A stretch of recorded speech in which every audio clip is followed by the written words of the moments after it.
Chris here, and welcome to my channel, and welcome to this week's reading vlog. So we're in the second week of December, and I'm hoping that I actually check in this week. Last week, I was busy tying up all of the loose ends for Phase Out Your Series-a-thon. The announcement video, I'll link in the cards above in case you haven't seen it.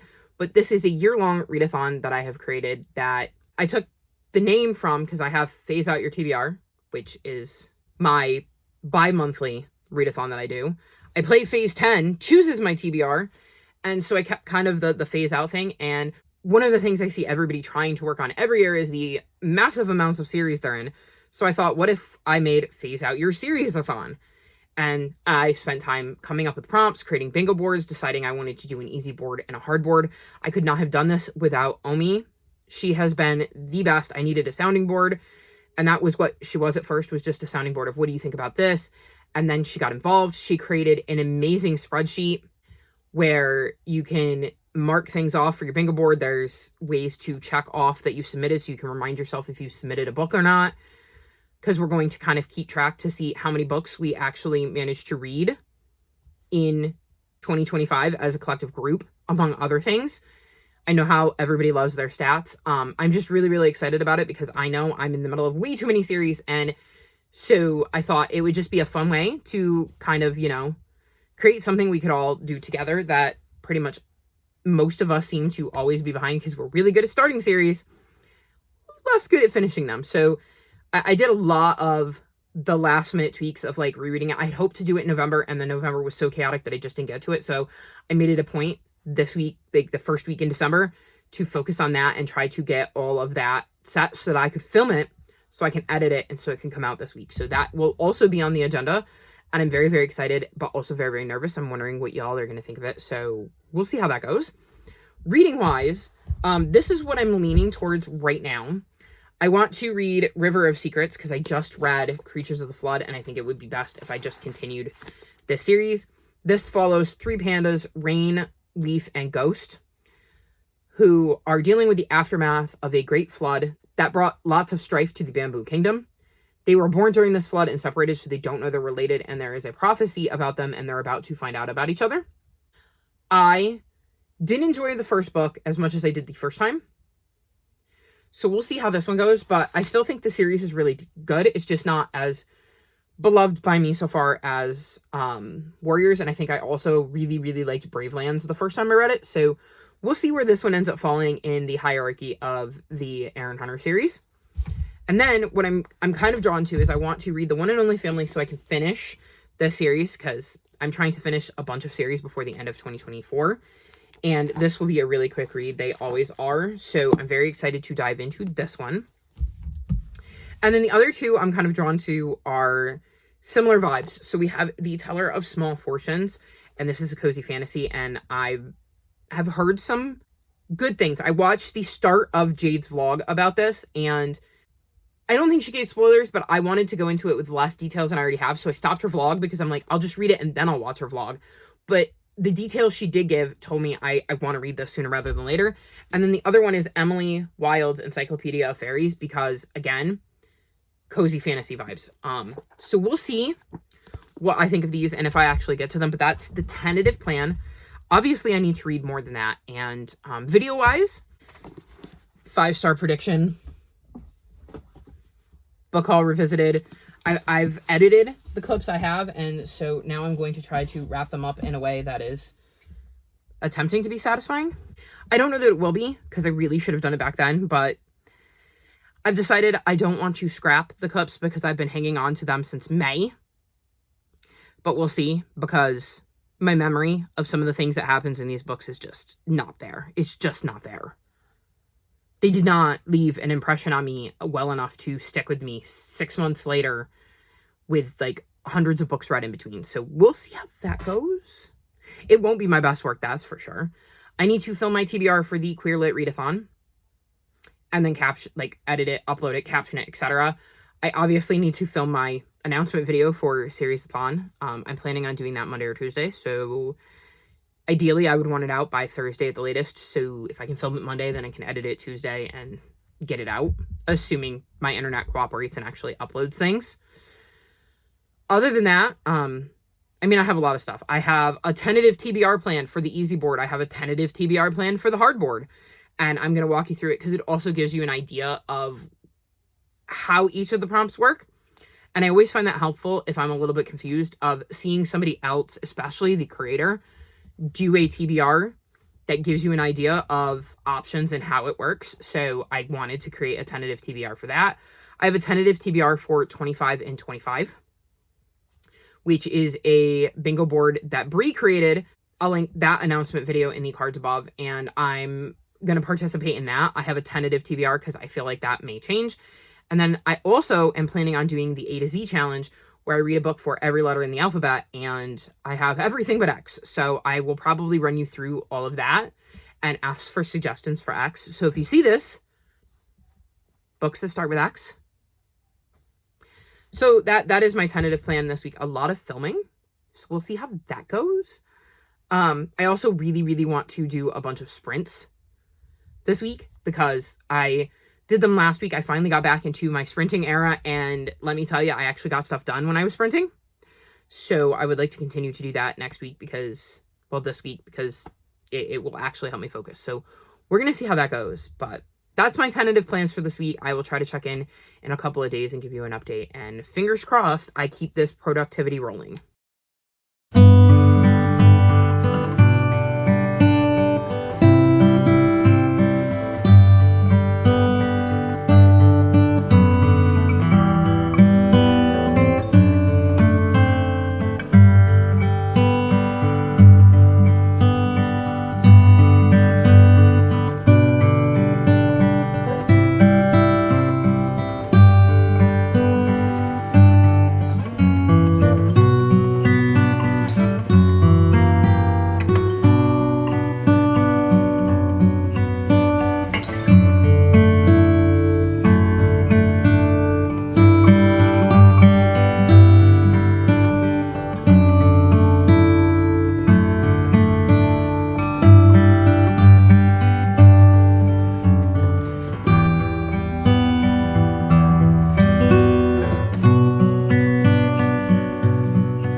So it is Friday, and I'm actually checking in. As you can see, I'm getting ready to film. I have found that I'm way behind. And if I want any chance at being basically caught up by the end of December, I need to essentially release a video every single day. So we're working on it. And my big announcement video has gone out. Series-a-thon is this thing. I'm so excited to see what you all come up with and to see, you know, how you progress throughout the year. I hope everybody will take part and join in, because I'm sure a bunch of you also have series you need to work through. But that's not what you're here for. You're here to see what I've read this week, not what I'm planning to read next year or stuff like that. So first up, I read The Perfect Plan. I gave this 4.25 stars. This is the most recent book in the Katie the Cat Sitter series, so I'm now caught up on this one again. This is a series that follows a young girl named Katie who lives in a world where there are like superheroes and supervillains, and suspects that her upstairs neighbor might be the supervillain, the Mousetress, and ends up cat sitting for her and her 217 unique cats. I really enjoy the series. So I can't tell you what goes on in this one because spoilers, but I can say I thought it was fun seeing which of the cats were highlighted in this one. I liked seeing Katie's relationship with her friends and how important that was to the plot of this one. I'm still really enjoying this series as a whole, and just going on these adventures with Katie and seeing all of the different superheroes and supervillains that show up and the things she's trying to battle. So still very much enjoying the series, even if it didn't get 5 stars. So would still highly recommend it. The next book I ended up finishing was Emily Wilde's Encyclopedia of Fairies, and I gave this 3.5 stars. So this follows Emily, who is a Cambridge professor and is working on an encyclopedia of fairy lore. And she ends up going to this little town where there are possible hidden ones because she wants to document them for her book. And she's just really, really focused on that. And she does not have time for a coworker named Wendell Bambleby.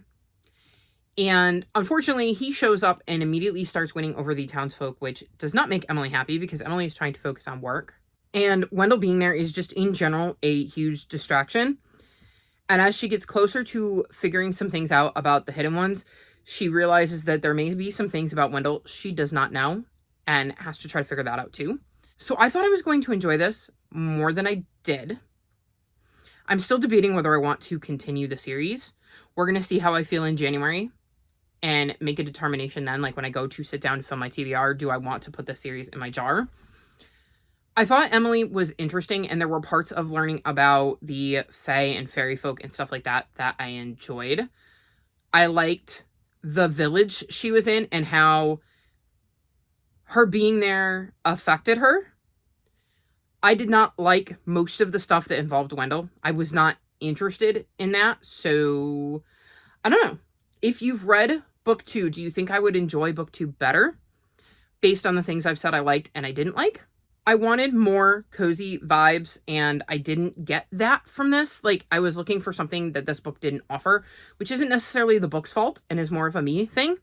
So I'm not saying don't read it. It's just I could see this being one where if I don't pick up the sequel soon, I will struggle to remember the details when I do. So I don't think it's one that is going to leave much of an impression. And in 100 books from now, I'll be lucky if I can tell you anything besides the fact that her name's Emily because it's in the title. And if it wasn't there, there's no way I would remember even that. Then I read The Dead Man in the Garden, and I gave this 4 stars. This is the 3rd book in the Aggie Morton mystery series. And this series is loosely based on Agatha Christie. And this is Aggie's friend, Hector, which is based on Hercule Poirot. And in this one, she, her mom, Hector, and her grandmother go to a Yorkshire spa as her widowed mother is trying to recover from losing her father. And shortly after they get there, they hear about somebody who died. And then soon after that, somebody else dies. And of course, Aggie and Hector have to look into it. I had a fun time with this one. I was trying to put the pieces together, and I love following along with that. I really like the influences that the author has been taking from Agatha Christie's life and kind of imagining how she eventually came up with her stories and picking events that could have inspired those stories and creating past ideas for her.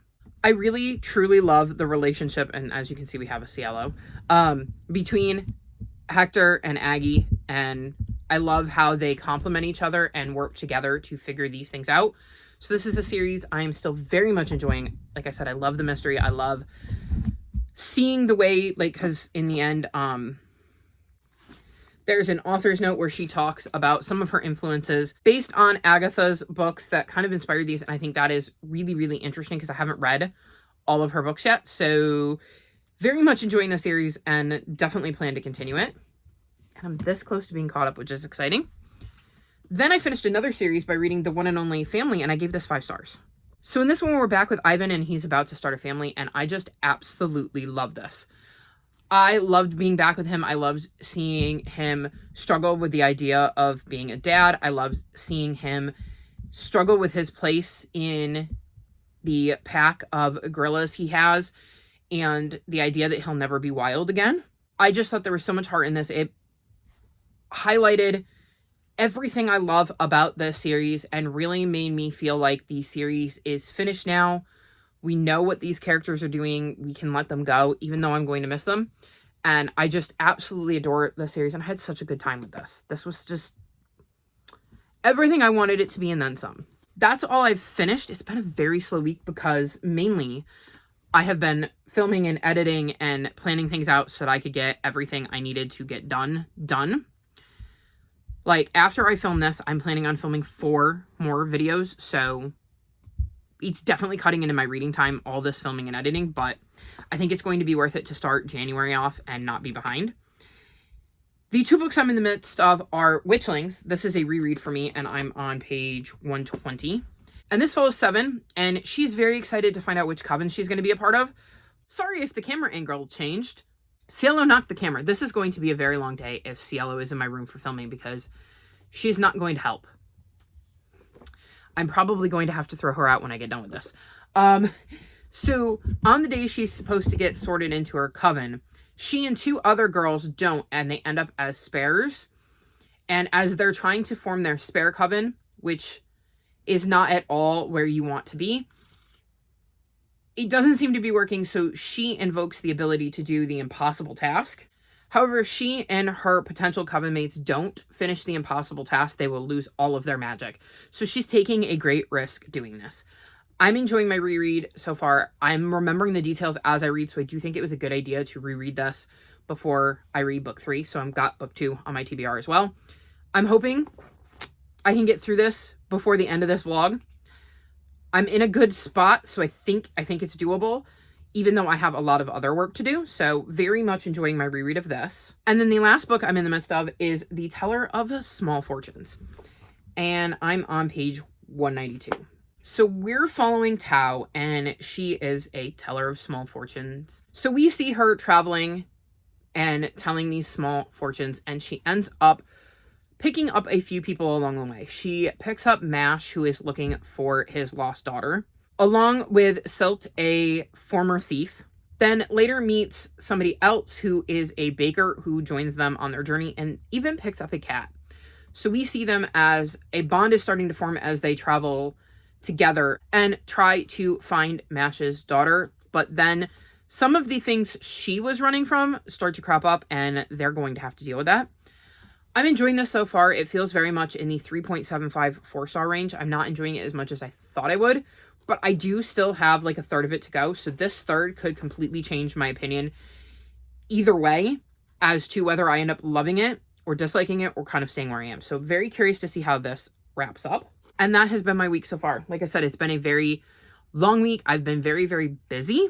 So not a lot of reading done, but I hope you are enjoying the videos that are out on my channel because I'm definitely giving you tons of those this December.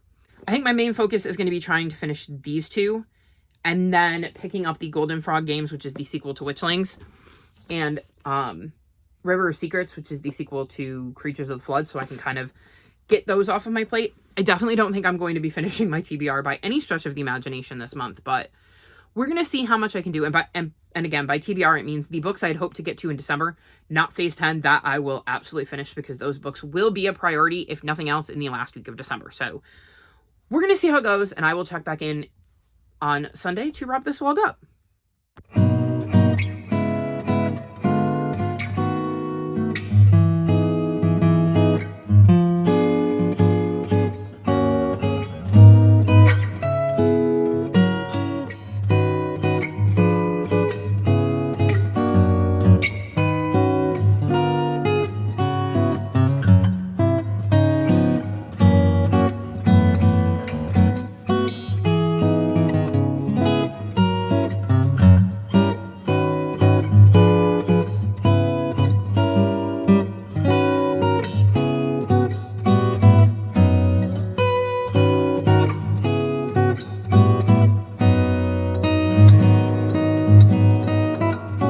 So it is officially Sunday, which means it is time to wrap this vlog up.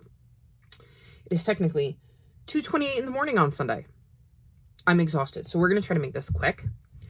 I literally just got done editing the clip before because I've watched so many videos this week that I was like, what did I talk about in the last clip? So I wanted to make sure I had all of that straight in my head. I also tonight, after midnight, finished getting my TBR for the easy board all set to go, and then getting my September book haul all set to go. I have uploaded a video every single day for days and days and days now. I think the 19th I have a day off. We'll see if that actually holds or if I slot something in there. But yeah, I'm very, very tired. So we're going to try to make this quick. So last time I talked to you, I was partway through Witchlings. I finished my reread of this and once again gave it 4.25 stars. I really enjoyed being back with these characters. I liked the refresh on all of the details. And I liked seeing the bond grow between the girls, and that also held for the Golden Frog Games, which also got another 4.25 stars. This just continues the girls' journey, and I really enjoyed seeing their growth, seeing what new challenges were presented to them, and again, seeing how their bond developed in this one. I'm really, really glad I had reread this one because I remembered more of this one than I did this one. And now I'm in the perfect spot to read the third book, so I cannot wait to dive into that, though that won't be happening next week because next week is the Queer Lit Readathon, but it will definitely be happening this month. The other book I was partway through was The Teller of Small Fortunes, and I finished this one and gave it 4 stars. I enjoyed my time with this one. It's not my favorite cozy fantasy I've ever read, but I did enjoy the relationship between Tao, Mash, Silt, and Kina, I believe her name was. And I liked seeing the adventure they went on. The last third of the book definitely bumped this up, and it was this close to being a 4.25. So it is a very high 4-star for me. I really did enjoy the relationship these characters developed together. I enjoyed being on the road with them and getting to see how they went about trying to find Mash's daughter and some of the other things that cropped up as we learned more about each of the characters. This was a very intriguing book. It is one I could see myself rereading in the future when I'm looking for something in this vein and I've maybe reread some of the other books, or I just want to be back with these characters specifically. Cielo, please don't knock the camera. I'm watching her. She did a loop around the camera. So we'll see in the future exactly when I reread it, but this is definitely one I'm going to keep because I had a good time with this.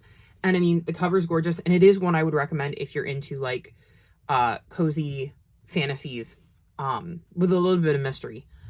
Again, Legends and Lattes vibes definitely fit, though I think Legends and Lattes was better and I related to the characters and got more attached to those characters. So not a bad book by any stretch of the imagination, just it was missing a few of the things I was hoping for and I didn't get, even though I couldn't tell you what those are now. Like I couldn't vocalize what they are. I just know that whatever it was I was looking for, I didn't have, if that makes sense. And then the other books I finished are Spy Family, volumes 8 through 11.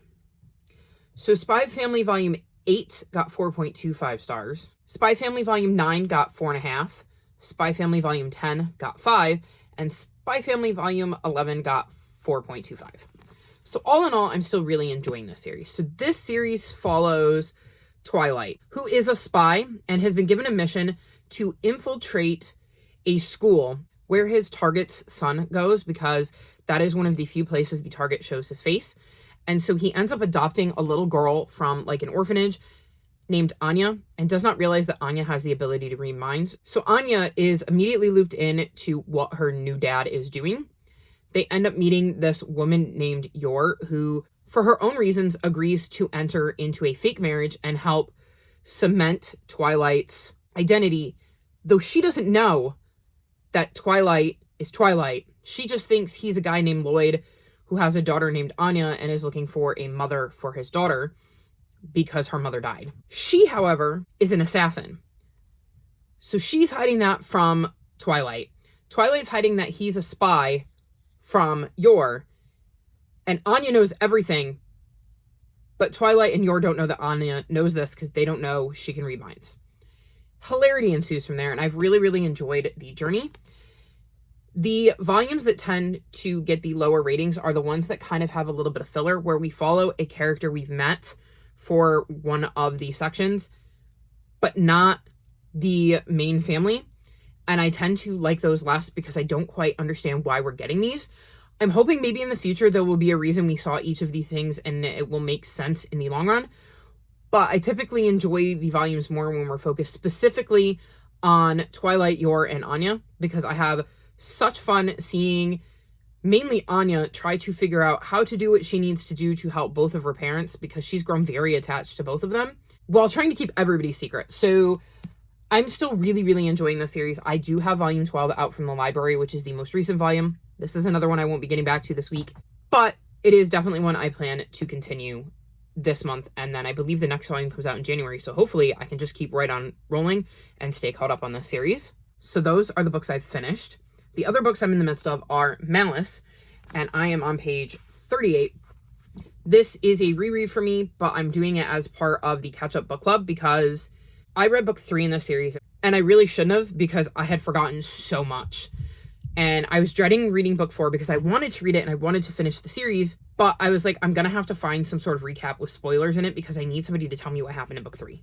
Because there are so many characters and storylines going on that I had just forgotten who all of these people were, especially given the amount of books I've read since I read book 3. And then when I saw that the Catch Up Book Club was doing a read-along of it, I went, well, I'll just reread the first 3 books and read the series with them. And there's apparently a companion series that happens way after the events of this book, so we're going to be reading those too. So I'm very excited to be participating in this. And I was on Sprints on Friday, and Omi is also doing the Catch Up Book Club and basically said, if we read 35 pages a day, we can finish it by the end of the month. So we've agreed to buddy read this 35 pages at a time. We'll see how long that holds. Not because I think we'll forget to do it. And again, Cielo is walking around the camera. This is scary. But because I think we're both going to get hooked on this series. At least from what I remember, there's going to be a point where I don't want to put it down. So we'll see if that happens. But I am committing to reading 35 pages a day, even though I will be switching, as we let Cielo get out of the way, to queer books. Because next week is the Queer Lit Readathon. So I picked up the Gentleman's Guide to Vice and Virtue tonight because this is a queer book I have on my TBR that is not on my Queer Lit Readathon TBR, but I want to try to get as many queer books into next week as I can. This is a historical fiction romance. I'm only a couple chapters in, so I don't have much to say about it, but I had a little bit of time left at the end of the day and I wanted an audiobook, so I decided to pick this one up. So very excited to continue with this and to get into all of the queer books next week. So that was the end of my week. I'm pretty happy with what I managed to get in, especially considering I have done so much work for my channel. Like right now we're sitting here and I have Sunday, Monday, and Tuesday's videos are scheduled on my channel. This is Wednesday's video, and this clip is the only bit I need to edit. Friday's video is filmed, and like I said, Thursday, I have a day off. So if I don't film anything for Thursday, it's fine. I can and move it early and have an extra day off later in the month, or I cannot and it'll also be okay. Or I have October's book haul film, so I could edit that and just slot that in there. So we'll see what I do this week, but I really want to get a ton of reading done because I have so many queer books on my TBR that I'm very, very excited for, and I love this readathon, so we're going to see how that goes. But that's all for this week's vlog. All of my social media is linked in the description below if you'd like to come chat with me. If you've made it this far in the video, leave me emojis related to spies. Like this video and subscribe to my channel, and I'll talk to you next time. Bye!